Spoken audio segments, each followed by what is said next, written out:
Hi friends, Patel academy में आपका स्वागत है। आज की इस व्हिडिओ में हम पवित्र पोर्टल मार्फत शिक्षक पद भरतीच्या कार्यपद्धतीमध्ये आवश्यक सुधारणा करण्याबाबत ये जो जी.आर. आया है इसकी हम डिटेल में एनालिसिस करेंगे। ये जी.आर. जो है तो 20 जनवरी 2026 को आया है, जिसमें 4 पॉइंट कवर किए गए हैं, जिसको प्रस्तावना में थोड़ा बहुत बताया गया है कि पवित्र पोर्टल मार्फत शिक्षक पद भरती कार्यपद्धती संदर्भ क्रमांक 1 ते 4 येथील शासन निर्णय विहित करण्यात आलेले आहे। यातील बहुतांश तरतुदी पद भरतीची प्रक्रिया अधिकाधिक सुलभ व पारदर्शक पद्धतीने पार पडावी या हेतूने करण्यात आल्या होत्या। तथापि काही तरतुदीमुळे पद भरतीच्या प्रक्रियेत अनावश्यक गुंतागुंत निर्माण झाली असल्याचे निदर्शनास आले आहे।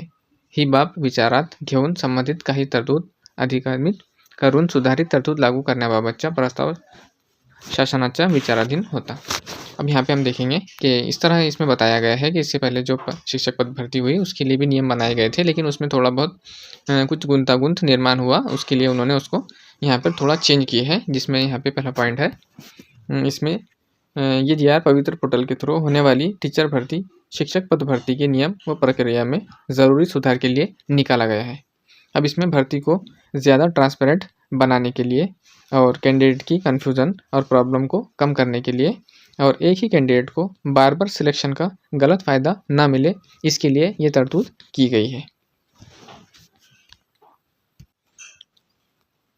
इसमें अगर किसी कैंडिडेट को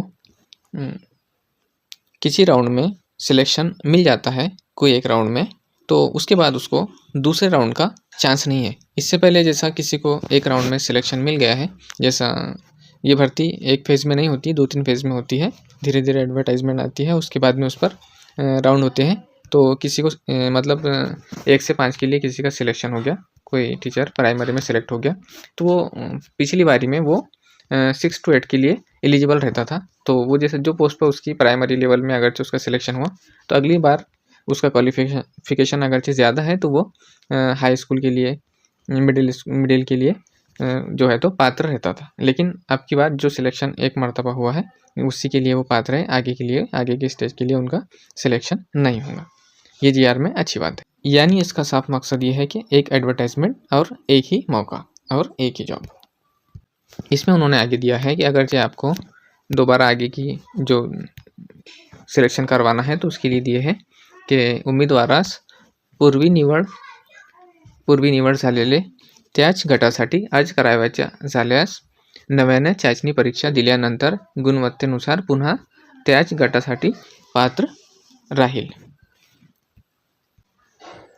उसके बाद में अगला पॉइंट है, इच्छुक व अर्हता प्राप्त उमेदवार जाहिरात प्रसिद्ध झाल्याच्या दिनांकापासून आपल्या अभियोग्यता व बुद्धिमत्ता चाचणीमध्ये पात्र गुणाचा पवित्र प्रणालीवर सुविधा दिलेल्या कालावधीत अर्ज करतील।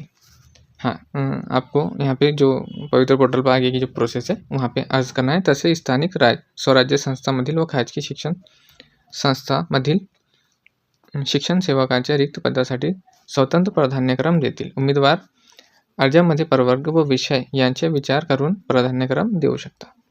उमेदवारांना त्याच्या अर्हतेनुसार मुलाखतीशिवाय व मुलाखतीच्या या निवडीच्या दोन्ही प्रकारासाठी जाहिराती पात्र असलेले सर्व प्राधान्यक्रम उपलब्ध होतील। तथापि उमेदवारास त्याच्या सोयीनुसार त्यापैकी जास्तीत जास्त एकूण 50 प्राधान्यक्रम लॉक करता येतील। सदर मर्यादा निवडीचे दोन्ही प्रकारासाठी स्वतंत्रपणे असतील। हाँ, इस बार ये जो नया नियम है ये ऐड हुआ है। इससे पहले कैंडिडेट को जितने भी प्रेफरेंस आते थे यानी प्राधान्यक्रम आते थे, वो सब में से वो नंबर बाय नंबर सिलेक्ट करते थे कि पहले कहाँ सिलेक्ट करना है, दूसरे नंबर पे किसको, तीसरे नंबर पे किसको, ऐसे जितने आए, यानी किसी को 500 भी आए और किसी को 100 भी आए और किसी को 1000 भी आए, तो तमाम को वो सिलेक्ट करके अपने हिसाब से अपने स्वनुसार उसको फिल करते थे। लेकिन इस बार इन्होंने इसमें चेंजेस किए हैं कि इसमें सिर्फ 50 विथ इंटरव्यू के साथ और 50 विदाउट इंटरव्यू के साथ आप प्राधान्यक्रम लॉक कर सकते हैं। तो ये तो एक हिसाब से सही भी है, क्या हमको तो जॉब एक ही जगह करना है और आपको 50 जो भी प्रेफरेंस आया है उसमें से कोई 50 को सिलेक्ट करना है, उसमें से एक जगह जॉब करना है। इससे एक बेनिफिट भी होगा क्या, जहाँ नहीं जाना है उस जगह पर कैंडिडेट जो है तो प्रेफरेंस को लॉक नहीं करेंगे। लेकिन इससे पहले बहुत सारी जगह ऐसा हुआ क्या, कैंडिडेट ने बहुत सारी जो प्रेफरेंस लॉक किए और फिर बाद में सिलेक्शन होने के बाद में वो वहाँ पे जा नहीं पाए या उनके घर से उनको परमिशन नहीं मिली, तो वो जगह खाली रहेगी। उससे किसी एक कैंडिडेट का नुकसान भी हुआ और वहाँ पे जो स्कूल में आपका सिलेक्शन होने के बाद आप नहीं पहुँचे तो वहाँ पे बच्चों का तालीमी नुकसान भी हुआ। तो ये जो 50 की लाए हैं इन्होंने मर्यादा, एक हिसाब से सही भी है, लेकिन हो सकता है इस पर विवाद हो तो ये 50 के बदले इसको 100 कर देना चाहिए। इसके बाद में हम देखेंगे अगला नियम।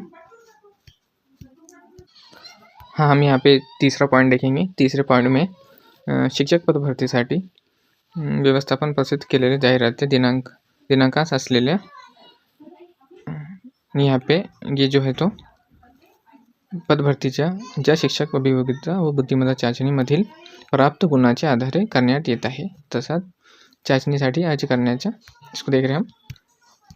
हाँ, उम्मीदवाराच्या वयाच्या विचारात घेण्यात येत आहे। हाँ, यहाँ पे उम्मीदवार की एज के बारे में बताया गया है। तो आपकी एज जो है तो वहाँ से कंसीडर की जाएंगी कि जब आप जाहिरात में डॉक्यूमेंट फिलअप करने का जो वक्त था ये 14 मई बताया गया था। 14 मई तक के क्वालिफ़िकेशन और ये 14 मई तक के का तमाम आपका वहाँ पे क्वालिफ़िकेशन पूरा कंसीडर किया गया था। इसलिए यहाँ से ही आपकी एज पकड़ी जाएंगी, यानी 14 मई तक जो भी आप की उम्र है, आपकी एज है, वहाँ से अगरचे आपकी एज बढ़ भी गई है और आप एज बार भी हो चुके हैं, तो आपकी अगरचे आप 14 मई तक आपकी उम्र भर्ती के नियम के हिसाब से सही थी, तो अभी 14 मई से आप जनवरी आ चुका है, 20-21 जनवरी आ गया है, तो ये जो 6-7 महीने बढ़ चुके हैं, इस पर आपकी उम्र से इस पर कोई असर नहीं पड़ेगा। आपकी उम्र 14 मई से ही कंसीडर की जाएंगी। ये बहुत अच्छा पॉइंट है जिसके लिए बहुत सारे बच्चों का पॉसिबल है कि जो एज बार हो चुके थे वो वहाँ से उनको बेनिफिट मिलेगा। अगला हम देखेंगे चौथा पॉइंट। अगला पॉइंट जो है तो सेमी इंग्लिश वालों के लिए है कि बालकांच्या मोफत व सक्तीच्या शिक्षणाचा अधिकार अधिनियम 2009 मधील तरतुदीनुसार प्राथमिक शिक्षकांकरिता इयत्ता 1ली ते 8वी शिक्षकाच्या शैक्षणिक व व्यावसायिक अर्हता व शिक्षक पात्रता परीक्षा अनिवार्य करण्यात निर्गमित करण्यात आलेला शासन निर्णय शालेय शिक्षण व क्रीडा विभाग क्रमांक RTE, ये उसका जो है तो नंबर है। उसके बाद 13 फेब्रुवारी 2013 मधील तरतुदीनुसारच सेमी इंग्रजी माध्यम अध्यापन शिक्षण पद्धती अवलंबिणाऱ्या शाळांमधील शिक्षकांचे शैक्षणिक व व्यावसायिक अर्हता व शिक्षक पात्रता परीक्षा अनिवार्य रहेल। यहाँ पे दिया गया है कि TET या CTET शिक्षक पात्रता ये जो है तो पास करना ये ज़रूरी है। उसके बाद में इयत्ता 1ली ते 5वी, इयत्ता 6वी ते 8वी व इयत्ता 9वी ते 10वी या गटासाठी त्या माध्यमाच्या शाळाकरिता शिक्षक उपलब्ध करून देताना व्यावसायिक अर्हता इंग्रजी माध्यमाचा व त्या शाळांमध्ये जसे की मराठी, उर्दू, कन्नड इत्यादी विचारात घेऊन उमेदवारांना शाळांत परीक्षा ज्या माध्यमातून उत्तीर्ण केली आहे त्या माध्यमाच्या शाळेसाठी त्याच्या उमेदवाराच्या विचारात घेण्यात यावी। इसमें बताया गया है कि जिस मीडियम का कैंडिडेट है उसका सिलेक्शन उसी मीडियम में होगा। जैसे उर्दू मीडियम का कैंडिडेट है तो उसका सिलेक्शन उर्दू मीडियम के स्कूल में होगा। मराठी मीडियम का कैंडिडेट है तो उसका सिलेक्शन मराठी मीडियम के स्कूल में होगा। और इंग्लिश मीडियम का कैंडिडेट है तो उसका सिलेक्शन इंग्लिश मीडियम में होगा। और इसमें इयत्ता 1ली से 5वीं तक की का जो उसमें सेमी इंग्लिश का दिखाया गया है तो इसमें इंग्लिश मीडियम का कैंडिडेट उनको चाहिए, इस तरह उसमें बताया गया है। इस तरह हमने इस वीडियो में देखे कि ये GR में 4 पॉइंट दिए गए हैं, जिनको हम शॉर्ट में अब और दोबारा देख रहे हैं कि इसमें भर्ती को ज़्यादा आसान और ट्रांसपेरेंट बनाने के लिए कैंडिडेट का कन्फ्यूज़न दूर हो, इसलिए कैंडिडेट को एक बार में एक सिलेक्शन या एक ही फ़ायदा मिलने वाला है।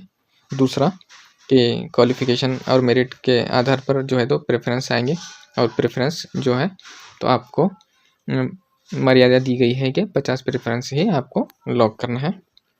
उसके बाद में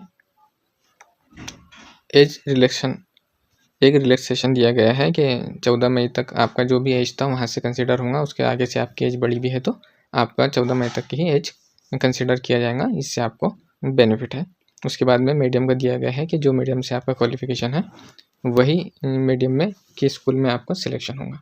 तो फ्रेंड्स, पवित्र पोर्टल की मज़ीद अपडेट हम इस चैनल पर बताते रहेंगे। आप अगर इस चैनल पर पहली मर्तबा आए हैं तो हमारे चैनल को लाइक ज़रूर कीजिए, चैनल को सब्सक्राइब कीजिए और जो भी आप जिन तक भी आप वीडियो को शेयर कर सकते हैं उन तक इस वीडियो को शेयर कीजिए। मिलते हैं अगले वीडियो में। आप कमेंट में आपकी राय बता सकते हैं, जो इसमें 50 प्रेफरेंस का रूल आया है उसके बारे में आप अपनी राय दे सकते हैं।